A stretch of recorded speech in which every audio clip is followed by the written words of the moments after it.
Listo? Bai. Bueno, egun on guztioi eta ongi etorri gaurko agerraldira. Ohikoa dan bezala Gobernu Kontseiluan hartutako erabakien eta jorratutako gaien berri eman aurretik, aipamen bat egin nahi nuke COVID-19aren inguruan, izan ere badakizue ze egoera larria bizi dugun bereziki Gipuzkoan, eta nik erregu bat egin nahi nieke Gipuzkoarrei.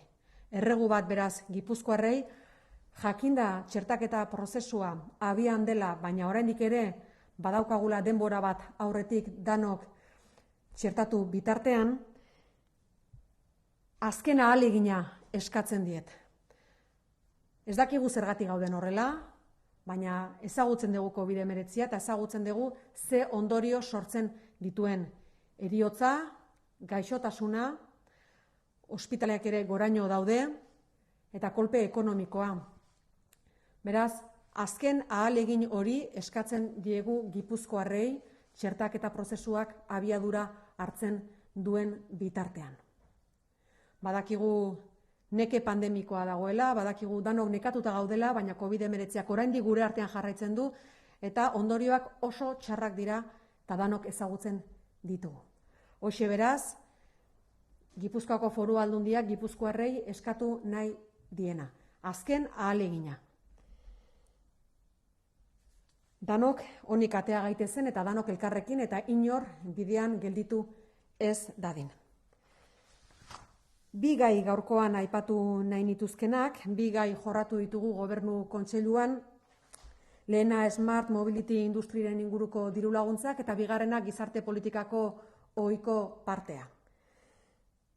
Lehenengo puntua beraz, Smart Mobility Industry diru laguntzak onartu ditugu gaur Gobernu Kontseiluan, ohikoak dira, azken urteetan ere diru laguntza hauek eman ditu Gipuzkoako Foru Aldundiak, baina aurten indartu egin ditugu diru kopuruari dagokionez. 2021eko deialdian beraz, 925.000 euro bideratuko ditugu alor honetara, aurreko urtean baino 55.000 euro gehiago. Mugikortasun berria da bultzatu nahi duguna, mugikortasunaren inguruan sortzen dira negozioak, edo dauden negozioak, aurretik dauden negozioak, eta 3 alor dira hain justu lagundu nahi ditugunak edo sustatu nahi ditugunak. Lehenengoa elektromugikortasuna, bigarrena karga azpiegiturak eta hirugarrena gidatze autonomoa. Beraz, aurretik edo lehendik dauden industriei lagundu nahi diegu honekin, diversifikatzeko eta egoera eta behar berrietara egokitzeko gaitasuna izan dezaten. Sekulako erronka dauka alor honek, esparru honek, eta beraz Gipuzkoako Foru Aldundiak bide honetan lagundu nahi dio industriari. Laguntza lerroak azpimarratu nahi nituzke, esan dizuet zeintzuk diran helburua, baina 3 programa jasota daude diru laguntza hauetan, lehenengoak 300.000 euroko zuzkidura izango du, proiektuen kostuaren 80%ra arte finantzatzen lagunduko duena, proiektu pilotuen garapena egiteko. Bigarren ildoa berria da, enpresen lehiakortasuna sustatzeko izango da, 162.500 euroko zuzkidura izango du, eta 180%ra arteko finantziazioa eman dezake bigarren puntu honek. Hirugarrena, 462.500 euroko zuzkidurarekin berrikuntza teknologikora bideratuta dago. Elektromugikortasuna, karga azpiegitura eta gidatze autonomoa lagunduko dituelarik. Azpimarratu nahi nuke, honek mobilekin lotura izango duela. Alegia, Gipuzkoako Foru Aldundiak bere hausnarketa estrategikoa egiterako garaian eta etorkizunaraikiz proiektua abian jartzen duenean, identifikatzen du mugikortasun adimentsua etorkizuneko erronka bezala. Alegia, horretan bageneukala ezagutza nahikoa Gipuzkoak eta horretan lagundu egin behartzela. Eta horren ondorioz sortzen da Mobil Fundazioa, mugikortasun adimentsua lagunduko duena eta industriarekin lan egingo duena. Lehenengo aldiz, gure diru laguntza hauetan jasoko dugu, bereziki baloratuko dela, mugirekin egongo den elkarlana edo egongo diran sinergiak. Lankidetza, koordinazioa eta lerrokatze maila bereziki baloratuko dira diru laguntza hauetan. Polo hori sortu dugu Tolosan hain justu mugikortasuna dimentsua sustatzeko eta industriarekin elkarlana sendotzeko aukera bezala baliatu nahi dugu diru laguntza hau. Bestalde, eta hau ere berrikuntzetako bat da, diru laguntzak aurreratu egingo ditugu. Alegia, badakigu Gipuzkoan industriak asko eta askotan maila berean lantzeko abia puntua ez dutela bera, alegia batzuk zailtasunak dituztela aurre egiteko hainbat proiekturi finantziazioa falta zaielako, eta beraz, proiektua hasi eta ondoren diru laguntza eman baino, aurretik emango diegu diru laguntza hori. Hau ere, berrikuntza bada eta prozesu horretan lagundu nahi badegu eta lehiakortasuna benetan lagundu nahi balin badegu diruz, kasu honetan ikusi dugu beharrezkoa zela dirua aurreratzea. Horrela, ahalegin guztiak arlo teknologikoan jarriko dituzte eta ez bestelakoetan. Bai aipatu, deialdi hau lehen esan dudan bezala ez dela berria, alegia aurretik ere horrelako deialdiak egin izan ohi ditugula, eta aurreko urtean, Gipuzkoan 29 enpresari lagundu zitzaien diruz. Hemen kasu honetan ere, erreferentzia da Gipuzkoa kasu honetan, eta bultzatu nahi ditugu mugikortasun elektrikoa, eta beraz aurretikan ere abian jarritako prozesu bada, eta punta-puntako I+G+B da lagundu nahi deguna. Badakigulako mugikortasun berriaren arloan asko dugula jokoan. Hortaz, horregatik sortu zen aurretik eta indartu da legealdi honetan edo urte honetan berrikuntza hauen bitartez. Bigarren puntua, gaurko Gobernu Kontseiluan jorratu deguna, gizarte politikako partea, ohikoa den bezala, gure baliabidetan ze eragin duen ezagutarazi nahi dugu. Askotan aipatzen dut azken aldian, sekulako aldea dagoela hasierako egoerarekin, COVID-19 gurera sartu zenetik, zorionez, eta hori besteak beste txertoaren eraginez da. Bai aipatu, adinekoen egoitzetan, eta hori da gure kezka nagusia, bertan daudelako adinekoenak eta patologia asko dituztenak, momentu honetan 4 kasu daude diagnostiko positiboarekin, Segurako San Juan egoitzakoak dira, 24 kasu izan ditugu orain arte, 20 negatibizatu egin dira, beraz 4 jarraitzen dute diagnostiko positiboarekin, baina orain arte bezala asintomatikoak dira eta ondo daude. Protokoloaren ondorioz gainontzekoei kalte ez egiteko Eibarko ospitalean daude, baina berriro diot 4 lagun hauek asintomatikoak dira eta ondo daude. Langileen esparruan 17 langile ditugu momentu honetan diagnostiko positiboarekin, 11 egoitzatan. Gainontzeko baliabideetan, eguneko zentroetan 2 positibo atzeman dira azkeneko astean, desgaitasuna dutenei arreta emateko zentroetan positibo 1 atzeman da, gizarte inklusioan 4 eta adingabeetan ez da kasu positiborik atzeman.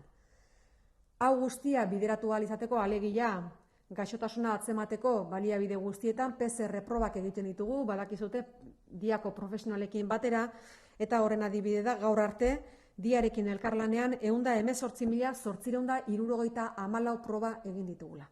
Ikusten duzu, alor honetan ere, ahalegin handia egiten duela Gipuzkoako Foru Aldundiak kasuak atzemateko.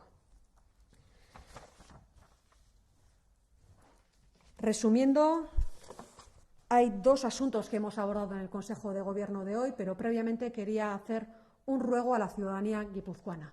Saben que vivimos un momento crítico, especialmente en Guipúzcoa, que nos sorprende y mucho. No somos capaces de saber cuál es la razón por la que Guipúzcoa se encuentra especialmente mal en relación al COVID, pero sí queremos hacer un ruego a la ciudadanía de Guipúzcoa, pedirles un último esfuerzo en este momento mientras el proceso de vacunación vaya avanzando.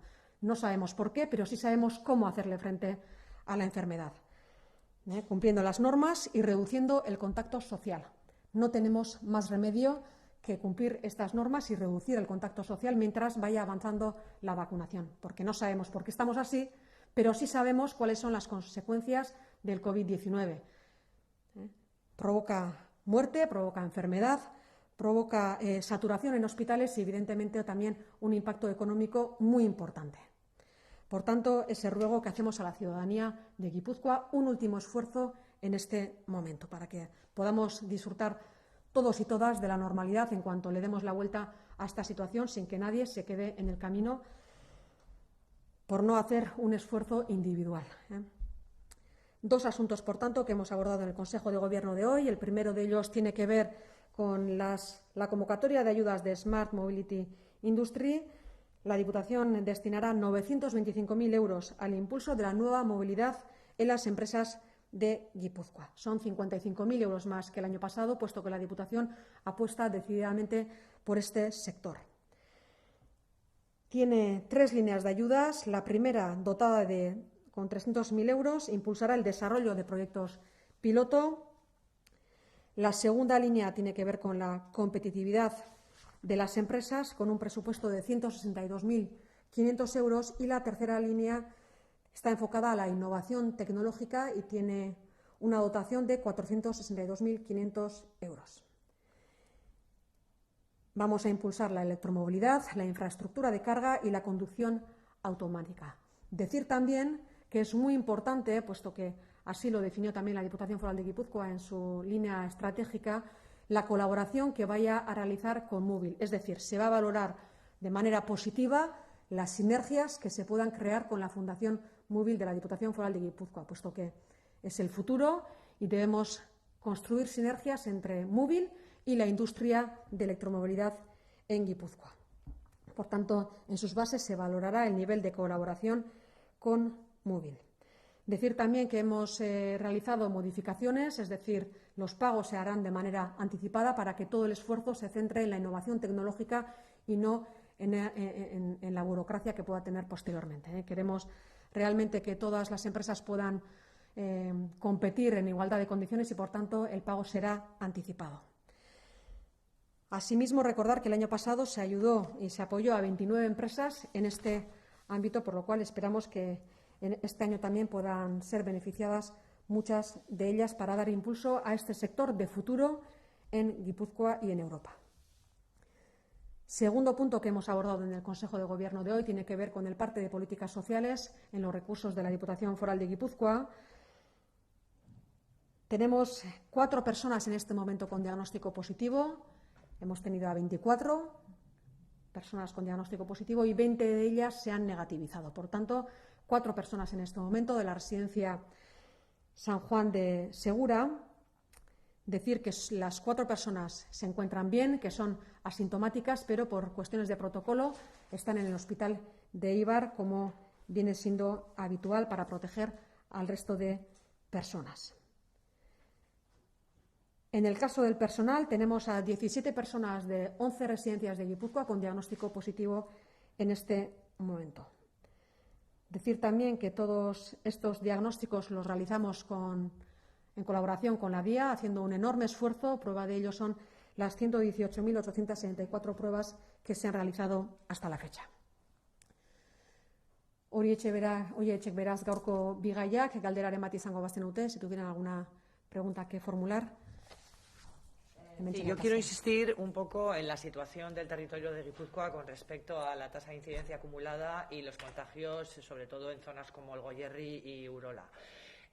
San Sebastián tampoco se escapa al final, ¿no? Pero no conocen la razón, acaba de comentar ahora en la rueda de prensa, pero no sé si tienen, no sé, algún atisbo de que pueda venir por algo en concreto, por reuniones, por la movilidad, no sé, por ser un territorio muy compactado y hay más movilidad, no sé, ¿alguna razón puede haber, algún atisbo de algo que pueda conocer la Diputación? Bueno, el contagio viene principalmente por el contacto social. Es verdad que es un virus que no conocemos todavía del todo y que en muchas ocasiones se nos escapan las razones por las que se mueve con tanta rapidez, con las que contagia a tanta gente y en ocasiones no contagia. Pero lo que está muy claro es que en la base de todo está el contacto social. Por tanto, es lo que tenemos que reducir. Sabemos que estamos en primavera, estamos todos cansados, la fatiga pandémica existe, pero debemos reducir ese contacto social porque creemos que está en la base de la situación en la que nos encontramos en este momento. Puede ser por varias razones, por las reuniones, por movilidad, pero el virus no tiene patas. Por tanto, se contagia por el contacto social y es lo que tenemos que evitar en este momento. Sabemos que es difícil, les decía, la fatiga pandémica existe y estamos todos muy cansados, pero tenemos que hacer un último esfuerzo. Parece que la vacunación va a tomar otro ritmo ya, parece que no va a haber problemas en cuanto a la cantidad de vacunas que vayamos a tener, pero hasta ahora también hemos tenido muchos sustos y bueno, en una situación de incertidumbre como la actual no podemos estar esperando a algo que podemos evitar nosotros también, por otra parte, reduciendo el contacto social, que sé que es difícil, pero es la única manera que tenemos ahora.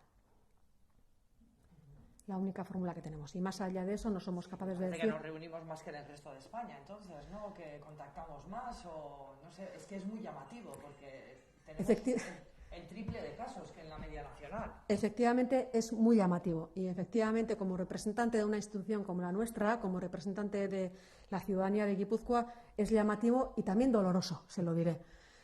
Insisto, no sabemos cuál es la razón, podemos intuir, pero lo que sí tenemos muy claro es que el virus se contagia por el contacto social y es lo que está en la base de todo y es lo que tenemos que evitar en este momento mientras el proceso de vacunación vaya avanzando.